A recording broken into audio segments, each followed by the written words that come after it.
welcome to Oak Moon Tarot. My name's Katie, and I'm here to channel a divine message for you. And yeah, I'm just gonna come out and say this will be a reading about the shadow. And so anytime I'm working with this kind of energy, it's very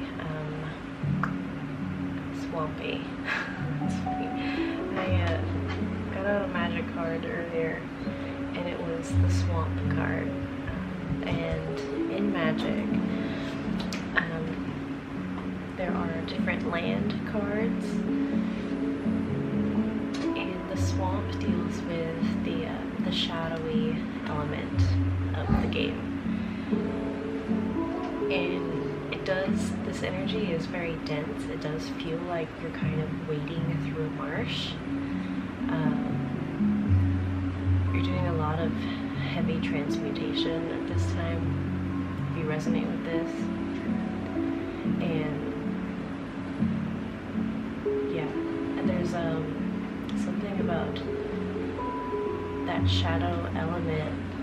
It's depicted sometimes as a black skull, which is kind of like death card energy.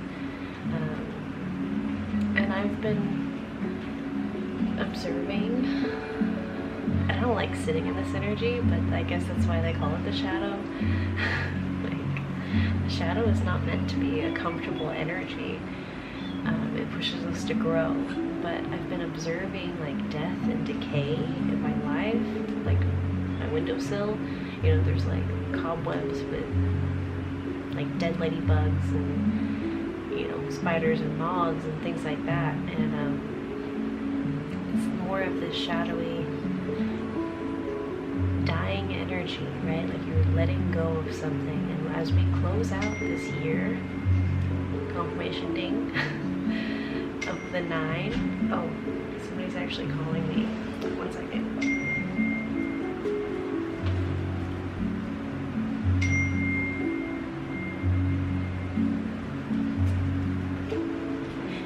It's okay. I'll call them back later. As we close out this year of the 9, we're probably letting go of like the heaviest part of this process, and it has to do with inner shadow. And anytime I'm working with the shadow, I always feel drawn towards my brother's deck, my late brother's deck. Yeah, he is dead now.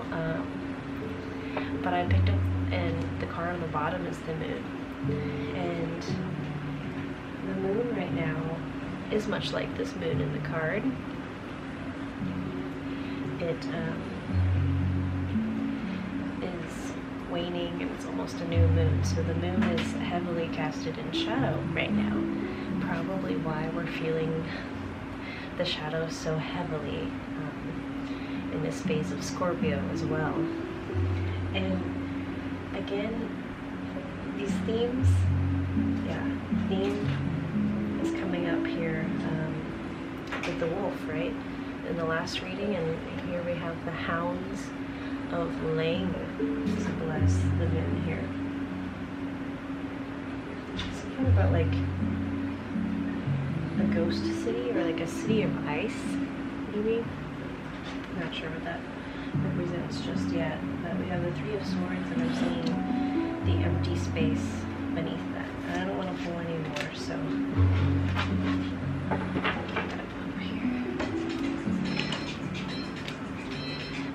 we have 3 of Swords and the empty space. Some sort of heartbreak energy.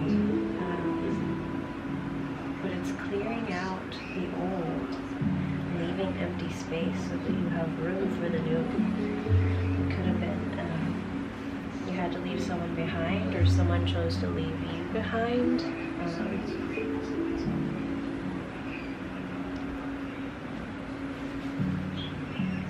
Let's get out a magic card.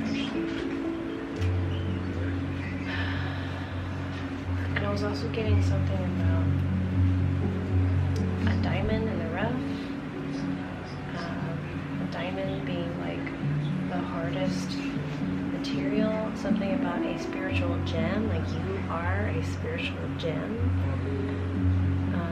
that is coveted,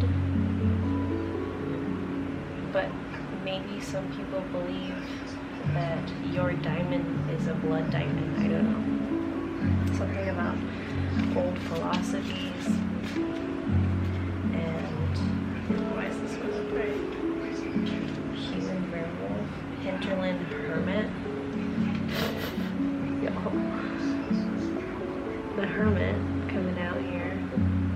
Oh, come on, focus. And wolf again. Oh, it says he tried to live far from those he could hurt. With the moon in the background here, maybe these feelings of like you want to self-isolate because you don't want to deal with this hurt, but this hurt is necessary sometimes to create the empty space. Like these old cycles have to be cleared out. This tornado here. And the sun. Oh, this is the sun card, actually. The sun and the moon.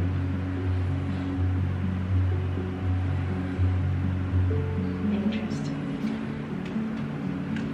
So these wolf themes about being afraid of the shadow, and maybe your shadow is something that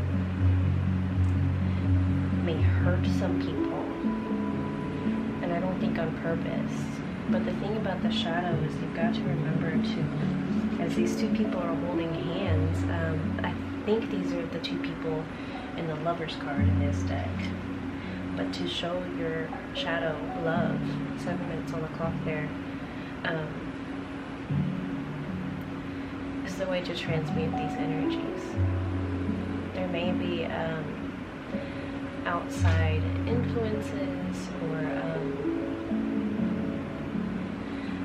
like there's these energies knocking on your door in your within your inner circle here, with like this diamond hardened protective enclosed space. You hear them knocking at the door. You hear the hounds calling and scratching and begging. I don't know. You hear them, but you're not faced by them. You're sitting in your own energy, in your empty space, in your hermit vibes that keep coming out. Okay, there's something over here that I wanted to talk about, I guess.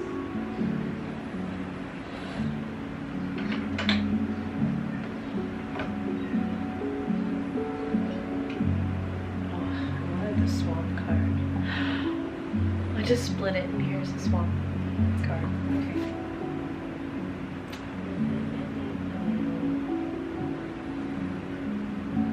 Oh, beautiful. Here's that city again.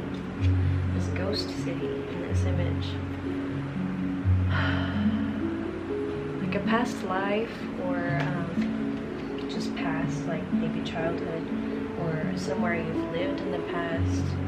There's people there no longer hear your call. They've put up their own walls. But it's like you're looking at all of these reflections, right? You're being very reflective here. And you're seeing this old foundation is crumbled. Whatever it is that you believe about this space is kind of like a shadowy mirror reflection of what they perceive.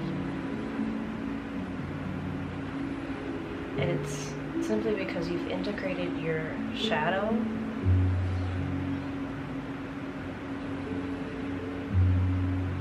that you're able to see kind of, I almost want to say a less optimal perspective. But it's like in their perspective it's less optimal, but in your perspective it's like we all are going our own separate ways here, right? We're all on our own journey, we all have our own beliefs.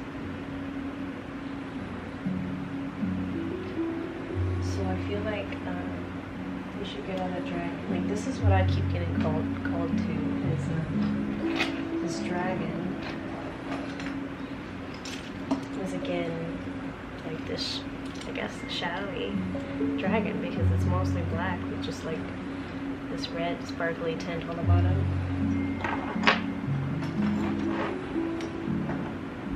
Okay, let's get into the dragon then to see what needs to be said here.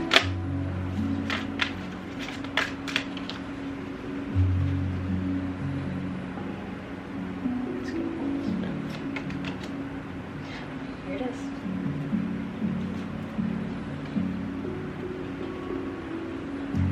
The dark blue galactic dragon helps you listen to the voice of the universe, ignite the codes of your master blueprint, access cosmic wisdom, and enter higher service. Yeah. It's like you've opened up this bag and you're letting the secrets spill out and paint this picture in your vision. You feel it in your heart, like this is where you're being called, towards these stars. There's something more that you know to be true, that maybe you felt like you've had to shun yourself for.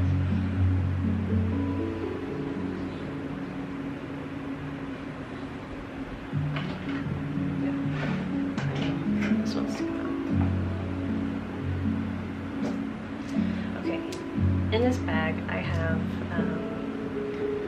some stones, and they each have a different color, and each of them represents a celestial body. So one of the planets or the moon in here. I want this one.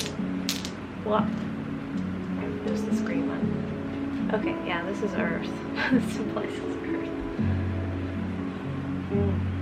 So we're talking about the self here.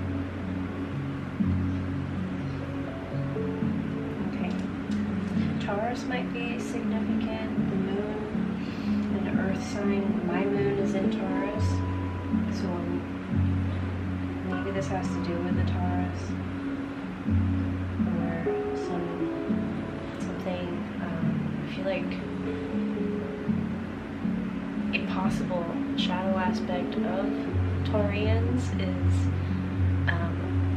not wanting to let go, but there's something you're being urged to let go of here. Let's get out now. What is it that the collective, they find it's in their best interest to let go of? Okay, these three cards, let's look at them.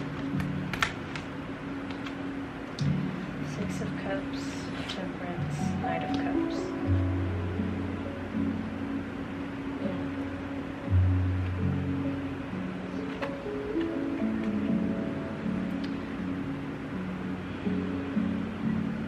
Maybe on the cups here.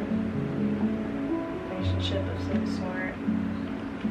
That's the new coming in, the Knight of Cups. There's the Six of Cups, nostalgic, something.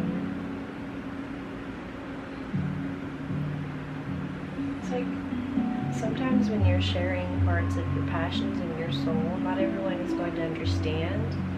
And there's something about having the discernment and the temperance of only saying what you need to say and nothing more, nothing less.